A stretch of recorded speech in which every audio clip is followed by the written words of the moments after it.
Buongiorno a tutti. Thank you for joining me once again for our ongoing series of interviews with Opera Viva faculty. Today, I had a chance to sit down and chat with Robert DeSimone, or Roberto as we call him.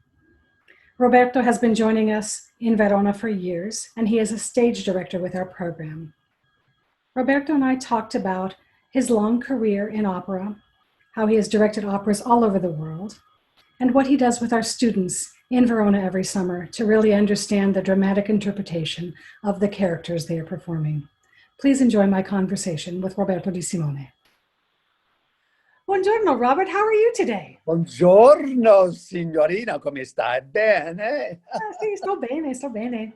It's so nice to talk to you. It's wonderful to talk to you and to see you, more importantly. Yes. My goodness, it's been quite a while. It has been a while. And hopefully very soon, within a matter of months, that we will see each other again in Bella Verona. We will see each other in Bella Verona, definitely, definitely. So Robert, why don't we begin by you telling me how you got involved in music and how you started your career in opera? Okay. I think I was listening to music in the womb, okay? My family was very musical. My mother's father was an amateur conductor in Calabria. He also was an extraordinary mandolinist. And that I can verify because I still have his mandolin. And we would sit, growing up, and he would be playing and singing Italian songs. And it was wonderful. My mother's oldest brother, Franco Ladonio, was a wonderful tenor. And he sang all sorts of arias. So I think before I knew much about music in general, I had heard a great deal of operatic literature. And I remember I would try to sing when I was 13, and my mother would say, "Basta, basta, basta, figlio mio." And I would, and I'd say, "Well," she said, "Well, you don't sound like your uncle." And I'm saying, "Well, he's 50 and I'm 13." You know what I mean? Opera was so pervasive in my life. I really wanted to be a singer. I had studied in college with a man named Mario Chamle, who had a wonderful Met competition, and he never gave me a lot of confidence. And said, "You're a better pianist than a singer." And I said, "Well, I'm just starting out, right?" So one thing led to another. I knew I wasn't going to be a singer. And I thought, well, how could I do something in the operatic field? I had always had a theatrical bent. I had studied drama. I had been in plays. I had done some musical. And I had actually, in high school and college, done a little directing. And I thought, bingo, that's it. Now, how am I going to do this? Well, I was tenacious enough to get the book on Musical America Annual, which had all the listings of all these great artists. And I wrote to every operatic stage director I could find that had an address and told them, "You don't know me, but I am the next coming of whomever," right? Some of them I didn't hear back. A few of them said, "You're maybe a serial killer." But one incredible man, Herbert Graf, who was the director of Le Grand Théâtre de Genève, answered my letters. And eventually he said, I don't know if you have any talent or what. He said, "But if you want to come to Geneva, we can talk." So I did, got rid of everything, went to Geneva, and he was really the person in a way that kind of brought this all together. I was able to work under him, mentor under him. And after a period of time, they were a stagione, a theater there. And he said, "No, you'd be much better to be working in a repertorio." And he had actually been, some years previous to that, the general director in Zurich. So he sent me there. I had an interview and I went to Zurich, and that was the beginning. And I never looked back. One summer, and my management said, "You need to go." I was visiting my parents in California. I said, "You need to go to Seattle Opera." And then I was offered the resident stage director there. And I was there for 3 years. And then that just kept leading to other things. And as I said, I never looked back. And I met my wife in Seattle. And all those things were kind of wonderful. And I always knew in the back of my mind somewhere that I would want to give back from what had been given to me. Then the University of Texas came after me. And it was one of those positions that you just couldn't say no to because there was fabulous theater, there was enormous funding, blah, blah, blah, blah. So I went to Texas and stayed in Texas for 30 years and was able to develop the program, to develop what was called the Butler Opera Center, which that also became a very resonating location to expand in other parts of the world, Mexico, South America. And so it's been extraordinary. So, Robert, you've been coming to Verona for several summers to work with us at Opera Viva. Why don't you describe a little bit what you do with the students each program? First of all, one of the great, what I call give back experiences in my life really has been working with Opera Viva. When Madeline approached me the first time to go there, I was just overwhelmed by the whole potential, mainly because I had had the great fortune considerable years ago to actually work at that building behind you and thought, oh my God, Verona, you know, that's so exciting. So when Madeline came forth and said, would you like to come there? And I thought, oh my God, this is spectacular. And of course, coming there and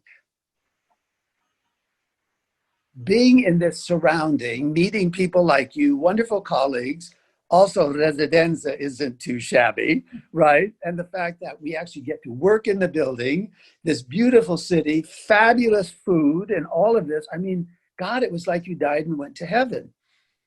What I think, moved so much by every year was the spirit of the young singers who are there, their demand, need, and interest to learn the language, the Italian repertoire, and to work with hands-on people who have been in the field.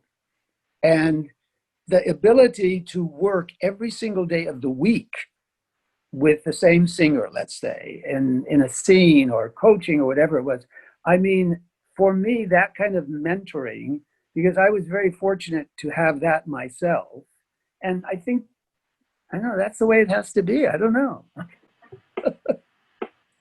The colleagues have been some of the most wonderful, extraordinary. You know, when these artistic temperaments come together and you're on the plane and you're thinking, oh my God, I don't know her. I don't know him. What's it going to be like when we meet? And then suddenly, ciao, come sta? Oh, and what Madeline has put together, the joy and dedication of her and Bob, and having someone like you who heads all of this, I mean, has just been breathtaking. And each year it's gotten more exciting and more exciting. But I do believe that the young singer, young artist that comes to the program, I find them to be of a very special quality. I must admit, over the years, I've done quite a few summer programs here and there and here and there, but there's something really special about these young people. It may be because they are also geared towards the concentration of the Italian language, the Italian literature. And they realize, my God, I'm in Verona, Italy. And, you know, there's no doubt going to the arena and night and seeing one of those operas, if you've never experienced that before, it absolutely blows your mind once and for all. You never get over it. I mean, it's exciting. What was it? The summer before last when they did the last Zeffirelli production, the Traviata? Oh my God. I mean, did you see that? I did see that. It was just, it was breathtaking. It's When actually when that third act opened up, the world came to an end. I mean, you know, and to think that was his last operatic production. So, I mean, any young person that has a serious interest, or any young singer, or person even, has a serious interest in opera, needs to be at Opera Viva. This is the place where they need to be in the summertime. Here, they're getting the language every day. They're getting stage direction. They're getting musical coaching, and the whole day is filled up. I mean, it's extraordinary. So I'm not saying this as an advertisement. This is just from my experience of doing programs both in Europe and the United States. For me, this is the one that really singularly can help the singer the most in the Italian language. I think was always and always is a little bit struggling for the young singer is when you're studying voice, there is not a parallel education that goes with the theatrical part of it, which it really needs. You know, you learn about the voice, you learn how to produce a voice, you learn an aria, and you learn music and notes and interpretation, but there's nothing about the drama of it.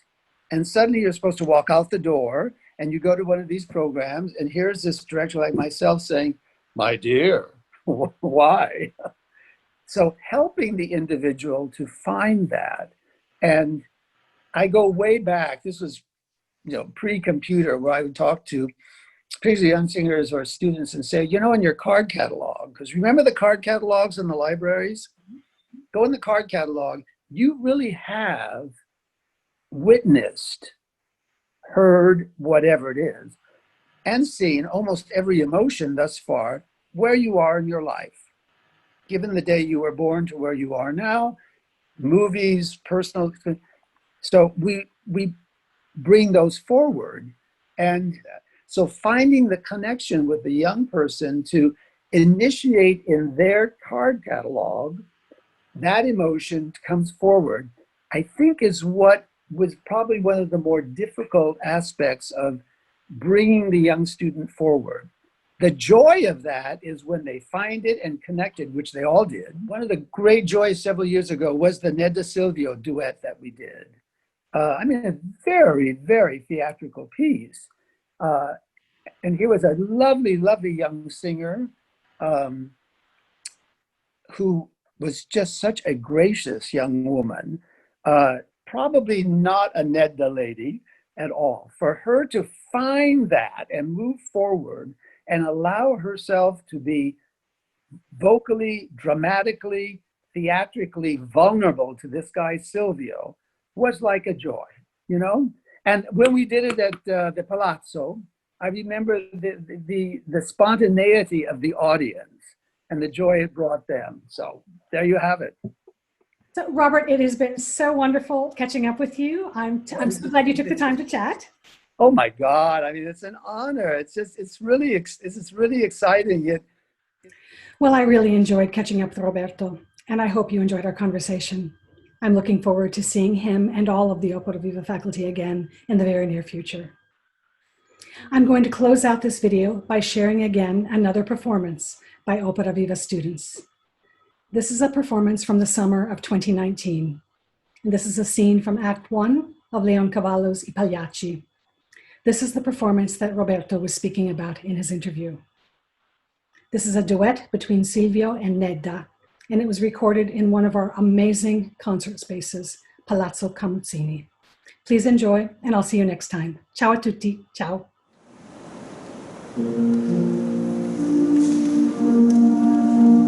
Yeah.